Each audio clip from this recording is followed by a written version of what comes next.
ჯანდაცვის მინისტრი ოფიციალური ვიზიტით შეერთებულ შტატებში გაემგზავრა. დავით სერგენკო მონაწილეობას მიიღებს სამეცნიერო კონფერენციაში, სადაც საქართველოში C ჰეპატიტის სამკურნალო ახალი თაობის მედიკამენტების დანერგვის საკითხი განიხილება. მინისტრის განცხადებით, მოლაპარაკებები პრეპარატ სოფოსბუვირის საქართველოში დაბალ ფასად შემოტანის თაობაზე მიმდინარეობს. სერგენკო ამერიკაში შეხვედრას გამართავს შეერთებული შტატების დაავადებათა კონტროლის ცენტრის წარმომადგენლებთან და კერძო კომპანიასთან, რომელიც სოფოსბუვირს აწარმოებს.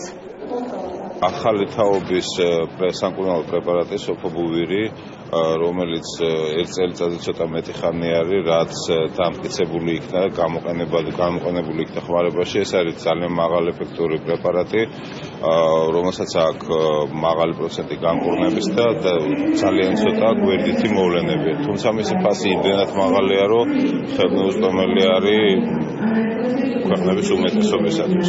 ამოცანა არის, რომ მოლაპარაკებით მივაღწევოთ ფასის ისეთ ზღვარს, რომელიც მისდომადი იქნება ჩვენი მოსახლეობისათვის.